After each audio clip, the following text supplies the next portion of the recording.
예측 분석의 세 가지 접근법은 트래디셔널 어프로치, 데이터 어답티브 어프로치, 모델 디펜던트 어프로치가 있습니다.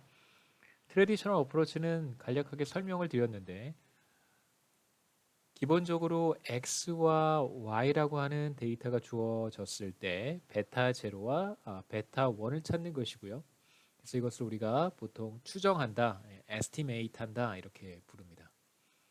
estimate이라고 하면 이제 동사로도 쓰이고 명사로도 쓰이는데 추정한다라고 하면 이제 estimate이라고 표현을 하고요.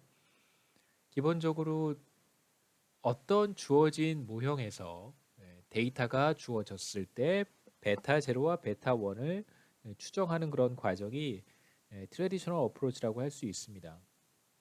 그래서 이렇게 추정된 추정치 이걸 이제 estimate이 이제 동사고요.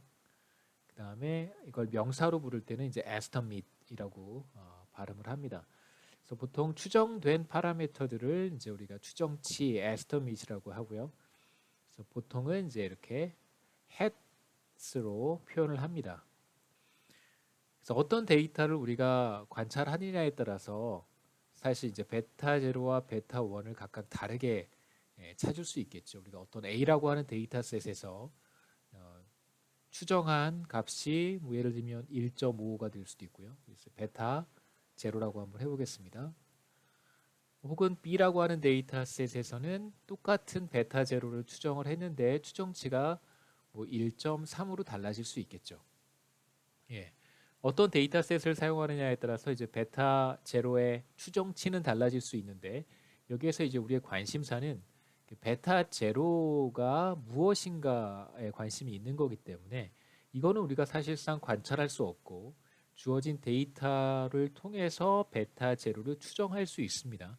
저는 보통 학생들한테 이러한 모형에서 주어진 베타 제로와 베타 1을 우주의 법칙이라고 보통 표현을 하는데요. 우리가 관찰할 수 없는 우주의 법칙, 그 지구에서만 뭐 천체 망원경을 통해서 관찰할 수 있는 그런 현상들인데 실제로 그러한 뭐 별의 밝기라든가 별의 위치라든가 어떤 특정한 별이 지구로부터 얼마나 떨어져 있는가 이런 사실들은 사실 우리가 정확히 알 수 없고 뭐 다양한 과학적인 방법을 통해서 사실 측정을 하는 건데 베타 제로를 정확히 알 수는 없습니다. 다만 여러 가지 방법을 통해서 이게 1.5가 될 수도 있고 1.3이 될 수도 있겠죠. 이런 것들을 우리가 추정치라고 표현을 합니다.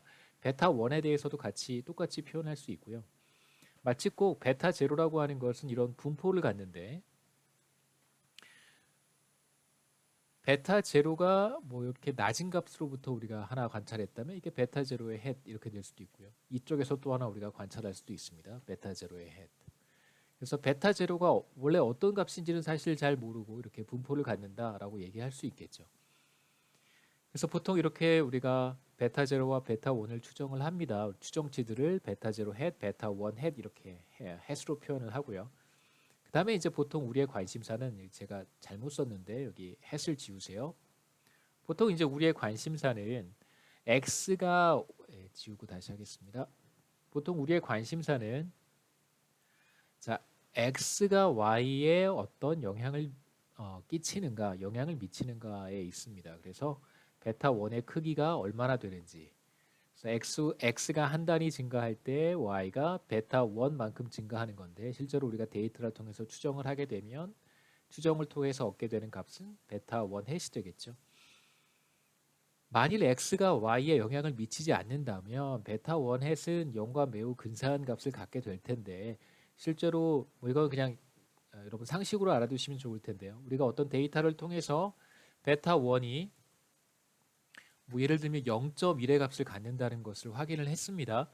자, 물론 그 값으로만 봤을 때는 베타 1 헷이 0이 아니기 때문에 x가 y에 영향을 미친다라고 말을 할 수 있겠지만 우리가 이제 통계적인 기법을 사용하게 되면 과연 이게 0과 같은지 아니면 0과 다른지를 이제 판단을 할 수 있습니다. 그래서 여기에서 이제 표시한 것은 보통 경제학에서 혹은 뭐 통계학에서 혹은 뭐 데이터 사이언스에서 관심사라고 한다면 우리가 어떤 값을 찾았는데 정말 이 값이 0과 다르다 라고 말을 할 수 있는가? 이게 이제 우리의 관심사라고 할 수 있습니다. 그래서 베타 1이 통계적으로 0과 같은지 그렇지 않은지를 이제 판단하는 것이 이거 우리가 테스트라고 하고요. 검정이라고 번역합니다. 자, 만일 추정한 모형을 사용하는 것이 이제 적절하다고 판단된다면 우리가 데이터로부터 찾은 값이 각각 베타 0 햇, 베타 1 햇이기 때문에 그래서 우리가 이걸 예측에 활용하면 되겠습니다. 예를 들어서 XI가 어떤 회사의 광고비라고 한다면 광고비를 얼마를 쓰느냐에 따라서 이제 매출액이 결정이 될 것이다 라고 우리가 볼 수도 있겠죠. 매출액, Y를 매출액이라고 하고 어떤 제품에 그다음에 그 제품의 광고비를 X라고 하겠습니다. 그래서 만약에 X와 Y 사이에 이런 어떤 관계가 나타나고 특히 베타 1이라고 하는 것이 통계적으로 0과 다르다라는 사실을 우리가 확인할 수 있다면 그러면 우리가 이러한 모형을 사용해서 예측을 할 수 있겠죠. 그래서 X가 한 단위 늘어날 때 Y는 우리가 찾은 바로 이 값만큼 늘어날 것이다 라고 얘기할 수 있습니다.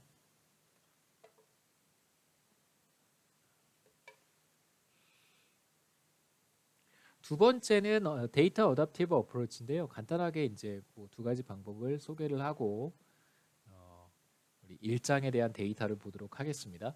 데이터 어댑티브 어프로치라고 하는 것이 바로 이제 우리가 흔히 얘기하는 뭐 머신 러닝이라든가 기계 학습 혹은 이제 데이터 마이닝 이런 표현으로 대체해서 많이 사용을 하는데요.